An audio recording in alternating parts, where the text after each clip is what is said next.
If you're writing a letter in a formal context in work, there are set rules and conventions to follow. So in terms of graphology, the layout, there'll be set places you need to position your address and the address of the recipient and the date and so on. The salutation and the valediction will be formal and bound by convention too. So if you start off with Dear Sir / Madam, you'll need to finish with yours faithfully. If you start with the name so Dear Mrs. Smith, for instance, then you need to end with yours sincerely. The moment you're sending an email, however, this all becomes a bit blurred. The main reason for this is that you can think of email as being positioned halfway between the two polar opposite modes of traditional writing on the one hand and spontaneous speech on the other.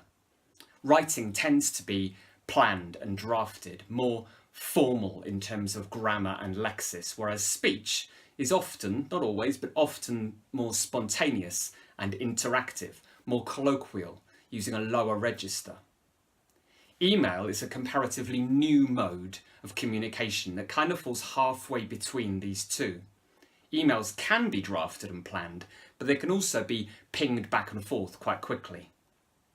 If you received a formal letter from someone and it had spelling and punctuation mistakes in it, you'd either think that they couldn't spell or you'd think that they'd been a bit careless. Every day in the workplace, though, you might receive hundreds of emails. Some junk, some carefully drafted, but many just quick notes from one colleague to another. If in one of these quick emails from a colleague you noticed a typo, you'd just realise that they typed something quickly. You wouldn't leap to some judgment about their linguistic ability, I hope. Such typos are an everyday feature of spontaneous emailing or texting. One of the great things about emails, of course, is that they're quick to send and receive, almost instantaneous. Writing has never been so interactive.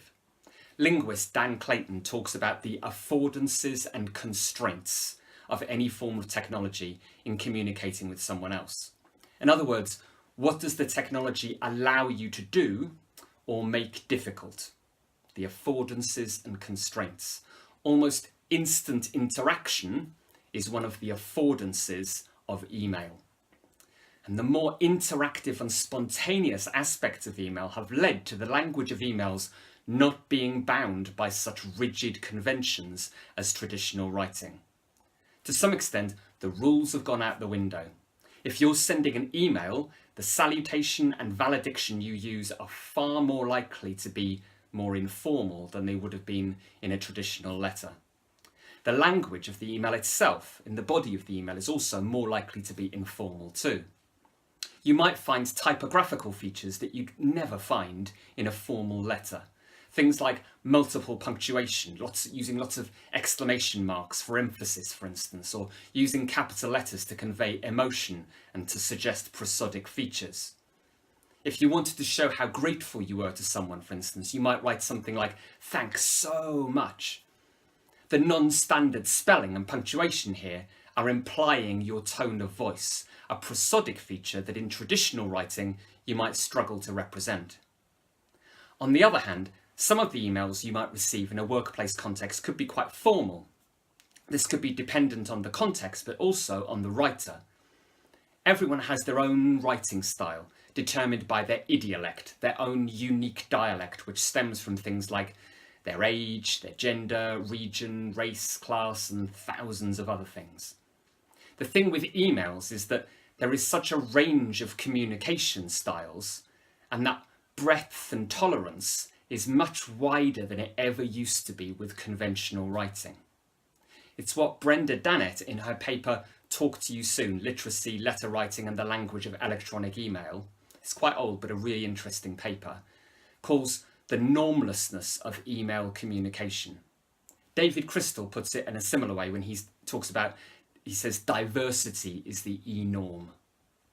In other words, those rules and conventions have become very loose. Everyone's just doing their own thing, at least more than they ever used to.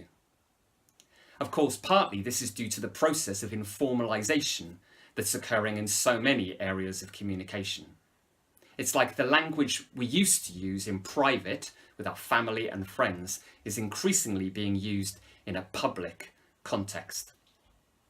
and in a more formal context. And that includes an occupational context, even when those that we're communicating with are those higher up in the workplace hierarchy.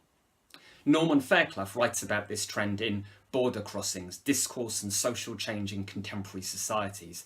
He writes, "The engineering of informality, friendship, and even intimacy entails a crossing of borders between the public and the private, the commercial and the domestic, which is partly constituted by a simulation of the discourse practices of everyday life, conversational discourse. The crossing of borders and the ensuing informalization of language is an example of how language is changing over time, or we could call it diachronic change." Every workplace will be different, of course. In a secondary school in the UK, for instance, teachers will probably be addressed as Sir or Miss by students. The teachers will probably address each other by their first names in front of the pupil, but in front of the pupils rather, they might revert to more formal titles and surnames.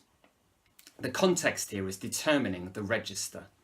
Think about the language that you use in a workplace context and how this might differ depending on the context. So if you work in a cafe or a restaurant, for instance, how could you compare the language you use when you're talking with customers with the language you use when you're talking to your colleagues?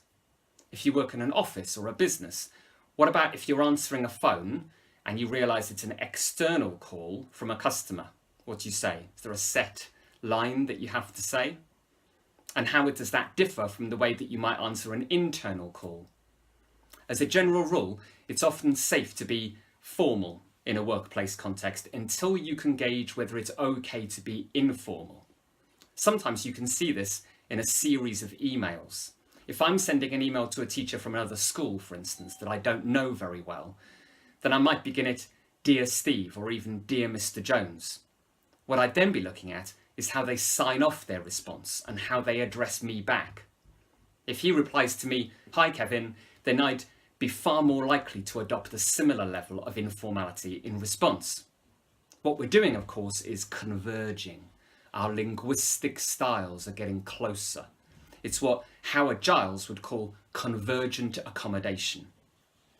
This gauging of whether it's okay to use first names and a more informal style when addressing each other is the English equivalent of deciding in French to use the word tu rather than vous to address maybe a friend of a friend.